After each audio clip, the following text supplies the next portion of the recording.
Hello, welcome to this video on Thomas Egenes, Introduction to Sanskrit, Lesson 10. In this video we'll be dealing with the grammar and vocabulary, which is at pages 126 to 132 of the printed book. Now, page 126, I'm afraid looks awfully boring. It's just a Sandhi table. My recommendation is that you do not attempt to learn it all by heart. However, go through that table and just spot the patterns. For example, in the third column, so if you look along the top, final letter of first word, let's look where the final letter of the first word is an M. And you go down that column, and in the right-hand column, you see the initial letter of the second word. So, for example, if you start from M, go down one, and over to the right it says vowels. So whether a word ends in an M and the next word starts in a vowel, it remains as an M, a full consonantal M. You will see that, with the exception of the very last one, whereas end of line, where the M remains an M, it becomes the anuswara, which we sometimes call the subdotted M because of the way it's written in Devanagari script, before every single consonant. So that makes it easy to remember. Look down now, final letter of first word is T, look down at that column. The T by Sandhi before any vowel becomes a D. Look down now for the at that part of the first column where it's followed by the g down to h, and you will see that in all of those cases the final t becomes voiced because it's followed by a voiced sound. And just again spot the patterns there. Before a g becomes a d, there's nothing much to change there apart from it being voiced. Before a j, the final t itself becomes a j. Before d, that's the subdotted d, it takes on the same quality. Before a word beginning with a d, it just changes to a d. Same for a b or bh. Where a word ends in a t and the next word begins in a nasal as n or m, it takes on a nasal quality, so it becomes a n.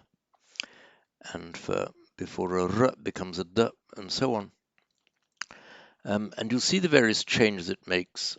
So just familiarize yourself with the table would be my recommendation. Spot the patterns. Don't say, I've got to learn this, I've got to learn that. Just spot the patterns. Try and see why these things are happening. You will find in most cases, in virtually every case, that it's a kind of natural movement of the vocal organs. We do the same in English the entire time, only we don't reflect it in the writing. The reason it is reflected and what makes it appear complicated in Sanskrit is that it was an oral tradition, and that the purpose of the writing was to reflect as accurately as could be the sounds that were being made, particularly what came to be regarded as the sacred sounds of the Vedas, the sacred sounds of the hymns. So all these complications of Sandhi, which in fact we have in English and many other languages, but appear less complex because we don't write them. They just appear more complex in Sanskrit because they are written.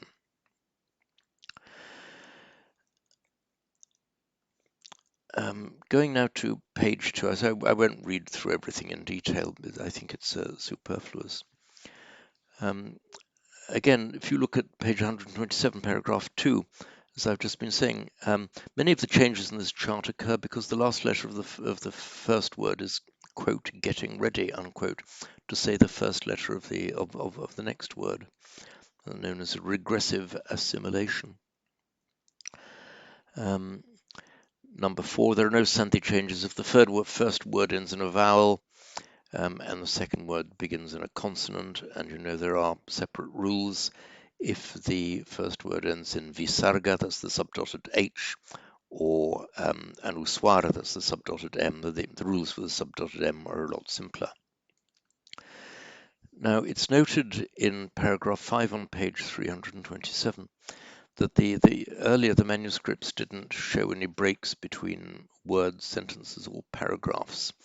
Modern editions of Sanskrit, or Devanagari, I should say, do show those word breaks.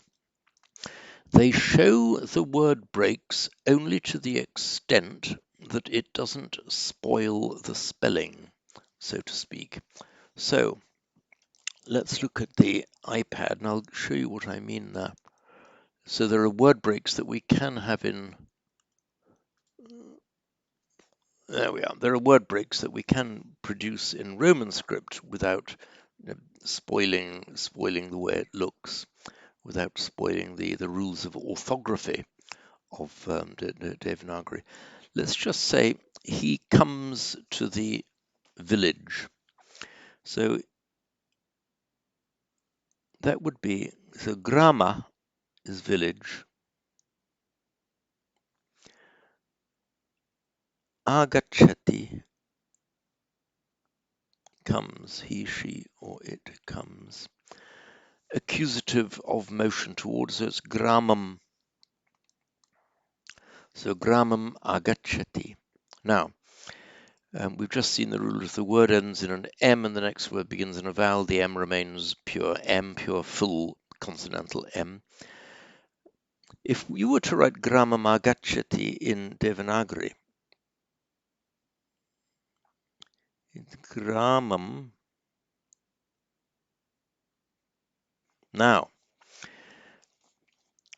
if you were to write that with virama, the gramam,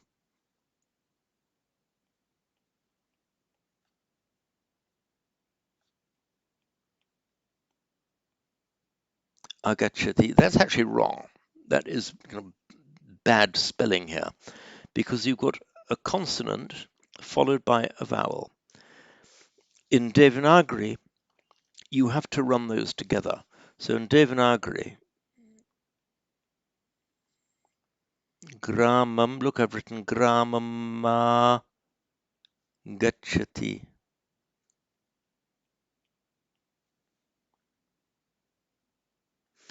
Haven't written that very well, but you get the point. So here you've got a syllable that is ma, and you've just got to know, you only get that by knowing the language, that this is the end of one word and the beginning of the next, not separated in Devanagari, because it's written as one consonant followed by vowel, whereas in Roman script we can and mostly do separate those words for ease of reading, because it doesn't spoil the spelling if we do it in Roman script.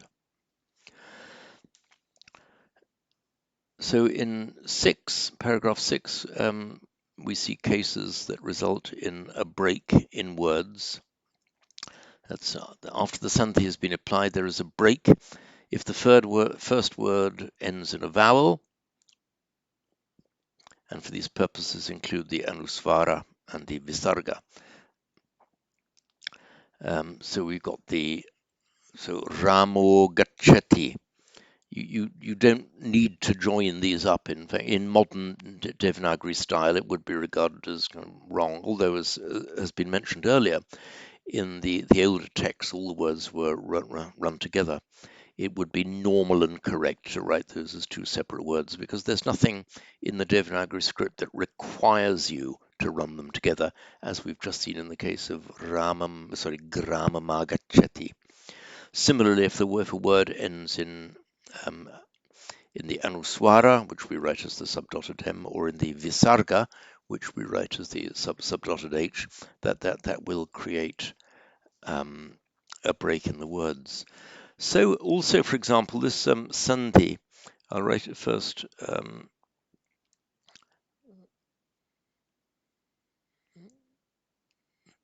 Nara, the man is coming. Nara, agacchati. Now, sandhi, we've got an ah followed by an ah. All that happens there is the visarga drops, so we get nara agacchati, not nara agacchati. Remember the rule, never apply sandhi twice. So it's nara agacchati.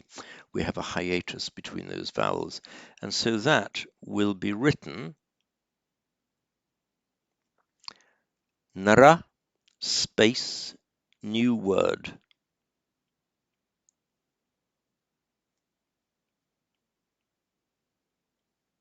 Nara agacchati.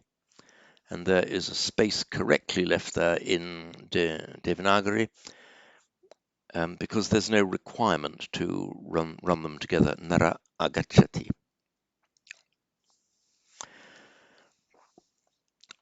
Where, however, you have words,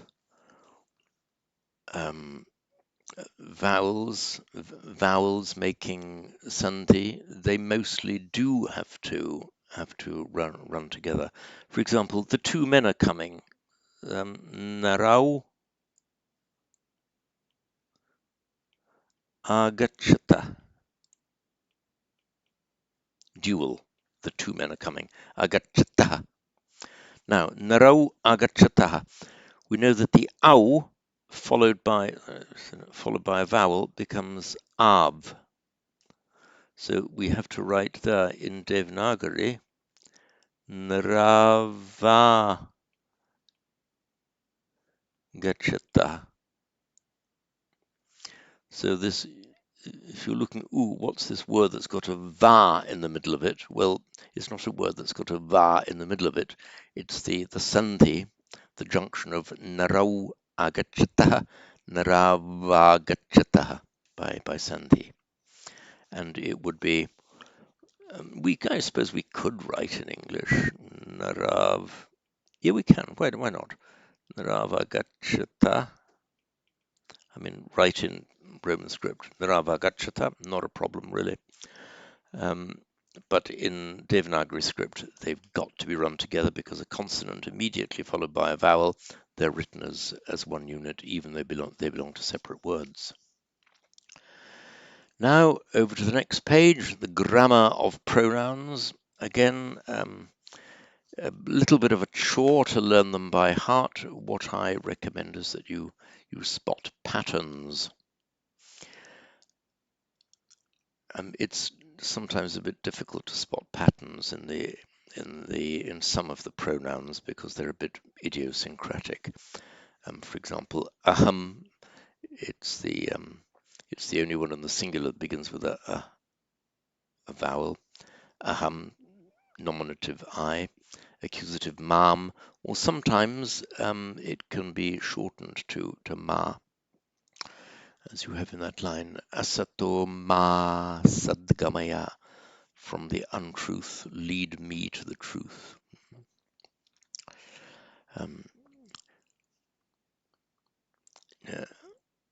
Mrityor ma mritangamaya, but then the first line, asato ma sadgamaya. Maya instrumental, evam maya shrutam, thus by me heard. Dative mahyam, ablative mat, genitive mama, and locative mayi. Note that for the dative and the genitive, you can use the alternative form me, alternative shortened form, and that is used only as an enclitic. That is to say, it's joined onto the end of a word. It can't stand as an independent word at the start of a word group or the start of a sentence. Note in particular the ablative mat. Look now to the line just above aham, says the stems, mud, singular. What does that mean? That means that the mud or mat is treated as the stem form. And where you have a compound, then the first element of the compound would be mat. For example,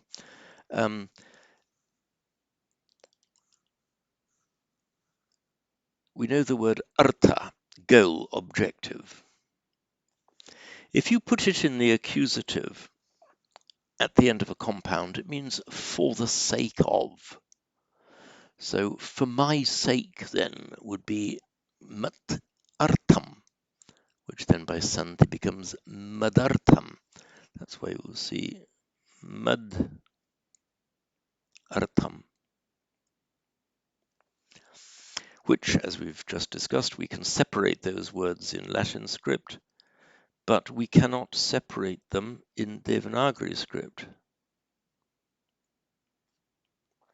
So madartam. So I'm going to write this a little bit better if I can. A bit out of practice. Oops.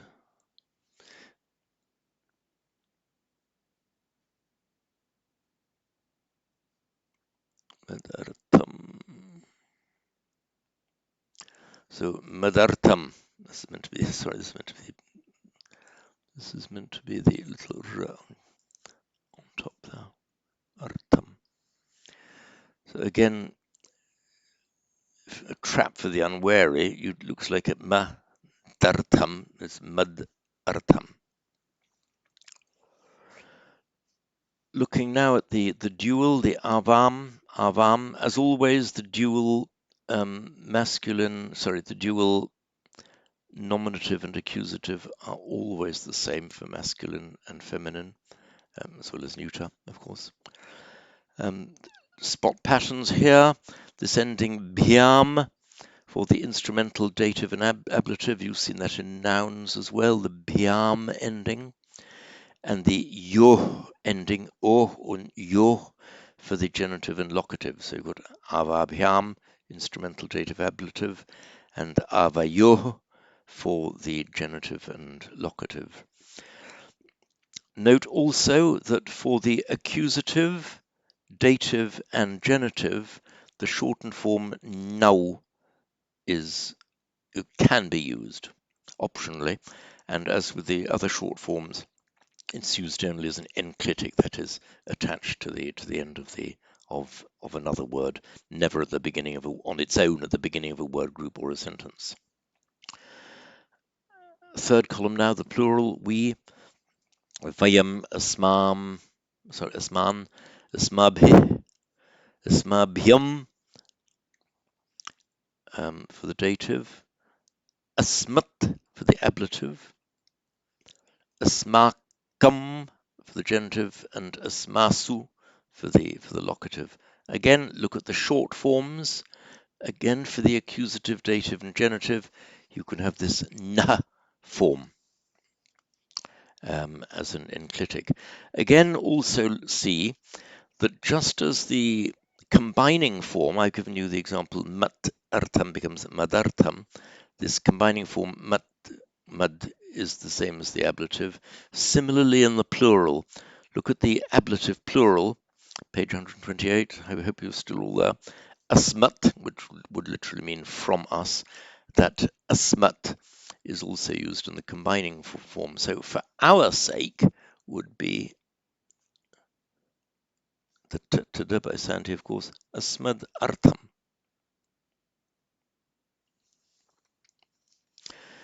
Now going on to page 129, that is the second person singular, the twam, the thou. First thing to notice is just as we have the combining forms mat and asmat, or mad and asmad, for the first person, singular and plural. Similarly, we have twat and yushmat for the combining forms, for the you. Again, by all means, learn this table by heart if you feel inclined, but just become aware of it, read it, and spot the patterns, and in particular, spot the similarities between the first person, the I and we on page 128, and the second person on 129. You've got, for example, the genitive mama tava, locative magi twayi. Spot these patterns and similarities, and it'll help you to remember. So, and look at the dual again, first person, ava, genitive and locative. avayo. And for the second person, yuvayo, ending in the o. Asmakam, of us, yushmakam, of you, plural. And asmasu, locative plural, yushmasu, both ending in asu. Accusative for we plural, asman, you plural, yushman, and so on.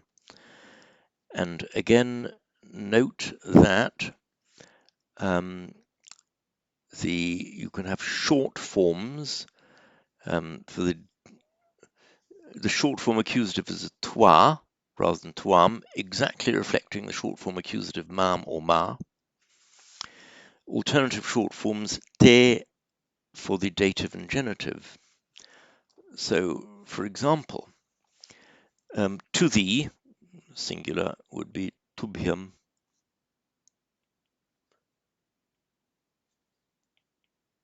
I'll just say the singular dative. But the alternative form te, and that's where we get that that greeting namaste. You could technically say namastubhyam. Nobody ever says it, of course. You could technically, grammatically correctly say that using the long form tubhyam, but in practice, it always stays so namaste. Note that when you are speaking to a single individual, you would correctly say namaste, and so many people now know that greeting namaste. I have on several occasions heard non-Sanskrit speakers using that Hindu greeting, namaste, when they are addressing more than one person. This is incorrect. We can be very pedantic here. If you are greeting two persons with that greeting, look down the second column on page 129, dative. You could say Namo Vam using the short form, or you could say Namo Yuvabhyam to two people. And equally for the plural, addressing three or more people, you would say Namo Vaha, or using the full form Namo Yushmabhyam. Turning now to page 150. Sorry, the bottom of page 129. Adjectives are considered as nominals. Sometimes you will have heard me talking about a nominal. A nominal is when we are talking about something that is, from a grammatical point of view, where there is no distinction made between a noun and an adjective, from the point of view of how to decline them, the word endings. So they're called nominals. They declined like nouns. So when you hear the word nominals, things that take the noun / adjective endings.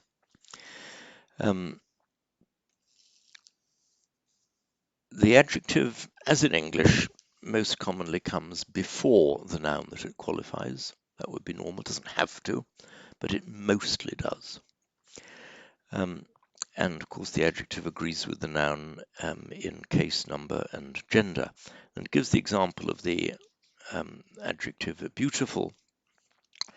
So the beautiful, I'm turning now to the top of page 130, the beautiful elephant goes, Sundaro Gajo Gachati. Without Sandhi, of course, it would be Sundara Gaja Gachati. With Sandhi, Sundaro Gajo Gachati. So now you can have the beautiful elephant of the king or the elephant of the beautiful king. Now, if you want to put the king's elephant, the correct, or almost universal way of doing that is put of the king, the elephant, nrpasya gaja, with that word order exactly the same as our English word order when we use the apostrophe s form. We'd say the elephant of the king, but the king's apostrophe s elephant. So just remember that the word order in Sanskrit follows, for this genitive construction, the English usage with apostrophe s, or for the plural s apostrophe, of course. So nrpasya gaja, the king's elephant. Now, supposing you're talking about the king's beautiful elephant. The correct style in Sanskrit dictates that the king and elephant should not be separated. So you wouldn't say Nripasya Sundaro Gajaha. And if you said it, you'd be understood. But it's not good style. That's why you'd have to say, if you talk about the king's beautiful elephant, you'd have to say Sundaro Nripasya Gaja, treating Nripasya Gaja as one, effectively as one unit. Now, there's no ambiguity there. Sundaro here couldn't apply to the of the beautiful king because Sundaro is in the nominative, and that agrees with Gajah. So Sundaro Gajah, the beautiful elephant, Sundaro Nrapasya Gajah, the beautiful king's elephant, meaning the beautiful elephant of the king. Now, supposing you wanted to say the elephant of the beautiful king, you'd use the same word order, but you're talking about it as of the king who's beautiful. So you'd say of the beautiful king. So you put Sundarasya, Nrapasya, Gajah. So Sundarasya and Nrapasya, both in the genitive, Gajah, nominative. We now know, because of the case in which Sundarasya is put the genitive, that's agreeing with Nrapasya. So there's no ambiguity there. Sundaro Nrapasya Gajah, the beautiful elephant of the king, or the king's beautiful elephant. Sundarasya Nripasya Gajah, the elephant of the beautiful king. And we have the same we could make an ambiguity in English. If we talk about the beautiful king's elephant, do you mean the elephant of the beautiful king or the beautiful elephant of the king? There's an ambiguity in English there. Whereas that ambiguity is avoided in Sanskrit because of the case in which we put the adjective, either the nominative or the genitive in this case. Now to the bottom half of page 130. One of the most common roots in Sanskrit is the as, which means to be, and that is cognate, of course, with the this root as. Slightly irregular, but verbs for to be in so many languages are. That as is in Latin, it's esse. Esse is one of those rare infinitives that does not end in re. There are just a very few of them. In fact, in modern Italian they put the as essere, and it's the one that in Spanish becomes ser, and in French être. But être is from that same root. So it's this as meaning to be. Now it's a class 2 verb. If you remember it's a class 2 verb, it loses its difficulty mostly. So class 2 verbs, remember, you add the most verbs, you have for me, ami, asi, ati. For class 2 verbs, there's no intervening vowel. The mi, si, and ti endings are added directly to the root. That's why you get, it's a class 2. That's why you get asmi, and that's regular. Class 2 verb, add the mi ending directly to the root. Asmi. Asti, he, she, it is. That's the same as the Latin est, Italian French Spanish es. Asti. Now, you would expect to see as plus c, you'd expect to see, put an asterisk to show there's a deliberately wrong asti, but what happens is the s remains a single s, or you might say that just add e rather than c to the root, so asmi, asi, asti. Now look, still at the bottom of page 130, the verb asti. It often means not just is, but there is, like the French il y a and Italian c'è, Spanish hay. So you can say there is the horse or there is a horse. Ashvo, ashvah, without santi, ashvah asti, with santi ashvosti. And Rama is the king, Ramo nriposti, so Rama nripaha asti. Now, applying Santi, Ramo nriposti is the A, and the merging with the A to become an O.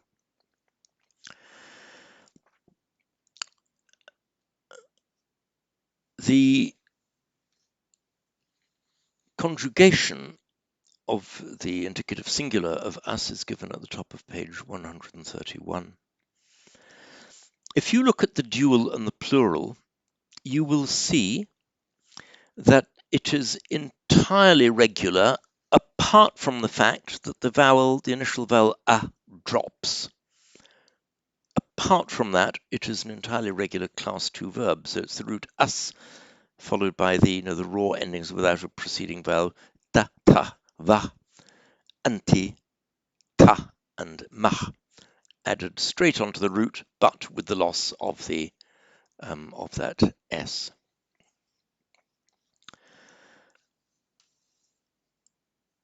And those of you who know Italian and indeed French as well, if you get the optative, you know, oops, what's it doing? Is it playing up again? Sorry. Come on, please, stop playing up. Here we are. So us plus the optative ending yat, you would expect to see asiat. In fact, it becomes siat. Siat.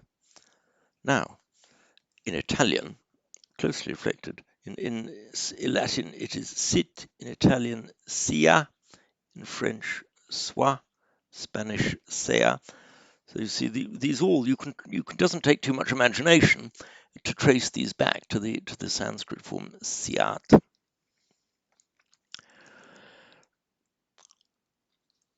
And looking now at paragraph 7 on page 131, the verb is often understood. That means to say it's not expressed, it's not said, but it is understood to be there. So the example is given here, Rama is the king, Ramo nriposti. You can leave out the asti, and you say nripo Rama. Note that where you are expressing the verb ramo nriposti, you could equally say ramo nripo bhavati with no distinction of meaning. When you are leaving the verb out, you tend to put A is B, but leave out the is, you tend to reverse the order to B, A, nripo Rama, the king Rama, meaning Rama is the king. Often the verb asti will begin a sentence, often at the beginning of a story. Once upon a time there was a king. In the poem The Ancient Mariner, there was a ship, quoth he. So it starts off the story. Astin repo Dasharato. There is a king, Dasharato, literally 10 chariots, the king of 10 chariots. In the imperfect form, it's asit. You see so many Sanskrit stories beginning with an asit. It's just we haven't got to the imperfect yet, but look at this. Asit, the slightly irregular imperfect. Asit, Latin erat. And the Nilopakyana famous story from the Mahabharata, Asid Raja Nalo Nama. There was a king, Nala by name. So, as I said, you often see that as an introductory. And there was on the banks of the Godavari River. Again, a lot of stories start with things happening on the banks of a river. Asid Godavari Tire, and so on. For the Pali, the asti in Sanskrit, Pali, you remember the atti. We so often see atti, which is just the Sanskrit form with the standard phonetical variation into Pali. Looking now at the vocabulary on page 132. So attiva, very. I can't remember whether we've done in this series of classes, but many of you will know the verbal prefix atti, meaning over, as in crossing over, and it can also mean excessively. in the first verse of the Karaniya Metta Sutta, which is Pali, but exactly the same applies in Sanskrit. I think the end of that first line is an atimani, not over proud. In other words, not vainglorious atimani. This is ativa. The ati then on its own is usually used as a verbal prefix or prefix to. It can be a verbal or nominal prefix. So atimana, excessive pride. Mana, pride, can be good or bad. Atimana, excessive pride. This is a separate word, ativa, just meaning very. Api, also, too. It's used as an enclitic that's placed after a word with more emphasis when it means also or to. Aham api, me too. I want it to. Aham api ichami. Aham api ichami. You will see api sometimes beginning a sentence, and in that case, it turns the sentence into a question. I'm sure I've told you this before, but there's a lovely Sanskrit greeting when you are greeting an ascetic or a hermit. We've got the word tapas, oops, sorry, iPad playing up again. We've got the word tapas, nothing to do with what you order at a bar in Spain. So tapas meaning one's ascetic practices. We have the root, so if one's austerity is bearing fruit, austerity is increasing, would be tapo vardhate. And we can make that into a question. Say, api tapo vardhate. Are your spiritual practices bearing fruit? Literally, is your tapas increasing, bearing fruit, flourishing? This word vardhate, it's in the Atmanepada form. Note it's cognate with our English word growth. Exactly cognate. The v becomes a g. The r is a d. So vriddhi, the verbal noun from it is vriddhi, growth. You know that from grammar. Vriddhi, growth, it's the same word. In fact, our English words grove, grow, green, grain, they're all from that same ancient root, the ancient vr or gr root, meaning growing, because green is the color of growth. Grain is like the crops, the grain. We'll soon talk about the grain of wood. The grain are the growing lines. So the grain just means the growth of the wood. The next word in the vocabulary, as, we've just been dealing with that. Asmad, dealt with that. It's given in its stem form here. But of course, if you wanted to say we in the nominative, you would say vayam, given here in its stem form and combining form. Oh, sorry. Oh, aha, hey. Used as an exclamation in Latin and Greek, oh, just to attract somebody's attention. Evam, thus, in this way. We're all familiar with that. Evam maya shrutam, thus by me heard, thus have I heard. Kupita, angry, is more has the feeling, sense of made angry, because gopa is anger. Kupita, made angry, roused to angry. Twad, we've had, that's the combining stem form of twam, you. Dharmika, virtuous. This is an example of an adjective formed with vriddhi, the same word vriddhi, meaning the double strengthening of the first vowel. So we have dharma. Make an adjective an ika from it. A bit like we make so many adjectives an ik in English. Dharmic, you could even say. From in Greek ikos, and it's from the same Sanskrit ending ika. You strengthen the first vowel, apply vriddhi to the first vowel, and the becomes ika. So dharmika, well, you could say dharmic in English, but it has the meaning of virtuous, one who lives his life, who conducts himself according to the Dharma.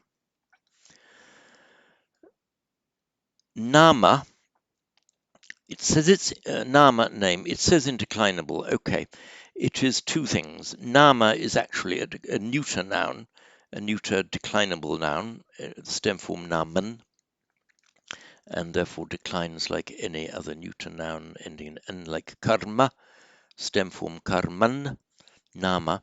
However, when you can use nama as an indeclinable if you put it after a name. If you look back to the bottom of page 131, Astinripo Dasharato Grame. Now, you could, it would be possibly stylistic in poetry. You, for example, you would almost always see Astinripo Dasharato Nama Grame. We could translate as Dasharatha by name. When it's used in that sense, Dasharatha by name, then Nama is indeclinable. And I gave you a few moments ago that line from the Nalopakyanam, the story of Nala. Asidraja Nalo Nama. There was a king, Nala by name. Punar means again.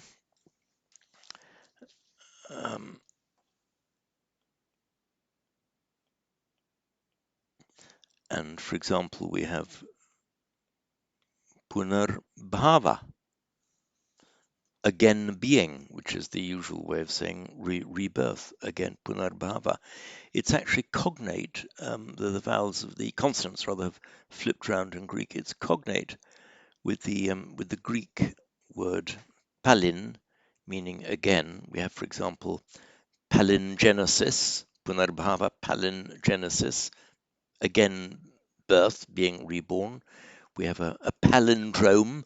That's a sentence or words that if you read them one way, it's the same as as reading it. So a palindrome, and again road, going back over the same path again, palindrome, again path backwards, and reaching the same result. Bhita is afraid. That's from the root bhi, to fear. It's also cognate with the Greek phobia, a fear, same word. And our English word fear is ultimately from that same root, and Latin, I think it's pavor, and modern Italian paura, French la peur, and so on. Mud, we've had yushmad, we've had these the stem or combining forms of aham and the word for you, which is yuyam, and sundara, meaning beautiful. Right, that concludes this video for the grammar and vocabulary of lesson 10, and the next one will be on the exercises in lesson 10.